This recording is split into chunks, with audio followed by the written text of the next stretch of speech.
आप सभी को मेरा प्रणाम। आज जैसा कि आप सब लोग जानते हैं, निर्जला एकादशी है और ये ज्येष्ठ माह के शुक्ल पक्ष की एकादशी को निर्जला एकादशी कहा जाता है। कुछ जगहों पर इस एकादशी को भीम एकादशी या भीमसेनी एकादशी के नाम से भी जाना जाता है। तो आइए मैं आपको इसकी कथा के बारे में बताती हूँ। तो एक बार भीम ने व्यास जी से कहा कि हे पितामह, भाई युधिष्ठिर, माता कुंती, द्रौपदी, अर्जुन, नकुल और सहदेव आदि सभी एकादशी का व्रत करने को कहते हैं, परंतु महाराज मैं भगवान की भक्ति, पूजा आदि तो कर सकता हूँ, परंतु दान भी दे सकता हूँ मैं, लेकिन भोजन के बिना मैं नहीं रह सकता। इस पर व्यास जी कहने लगे, हे भीमसेन, यदि तुम नरक को बुरा और स्वर्ग को अच्छा समझते हो तो प्रत्येक मास की दोनों एकादशियों को अन्न मत खाया करो। भीमसेन बोले, महाबुद्धिमान पितामह, मैं आपके सामने सच कहता हूँ, मुझसे एक बार भोजन करके भी व्रत नहीं किया जा सकता, तो फिर उपवास करके मैं कैसे ही रह सकता हूँ।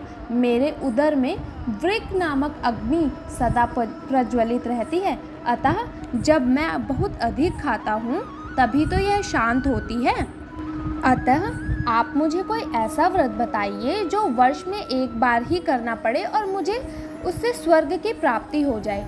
इस पर श्री व्यास जी विचार कर कहने लगे कि हे पुत्र, बड़े बड़े ऋषियों ने बहुत शास्त्र आदि बनाए हैं जिनसे बिना धन के थोड़े परिश्रम से ही स्वर्ग की प्राप्ति हो सकती है। इसी प्रकार शास्त्रों में दोनों पक्षों की एकादशी का व्रत मुक्ति के लिए रखा जाता है। ऐसा सुनकर भीमसेन ने घबराकर कांपते हुए बोला और वो कांपने लगे और व्यास जी से कोई दूसरा उपाय बताने की विनती करने लगे। कहते हैं कि ऐसा सुनकर व्यास जी कहने लगे कि वृषभ और मिथुन की संक्रांति के बीच ज्येष्ठ माह के शुक्ल पक्ष की जो एकादशी आती है उसका नाम निर्जला है। इस एकादशी में अन्न तो दूर, जल भी ग्रहण नहीं किया जाता। तुम उस एकादशी का व्रत करो। इस एकादशी के व्रत में स्नान और आचमन के सिवा जल का प्रयोग वर्जित है। इस दिन भोजन नहीं करना चाहिए और ना ही जल ग्रहण करना चाहिए, क्योंकि भोजन करने से व्रत टूट जाता है।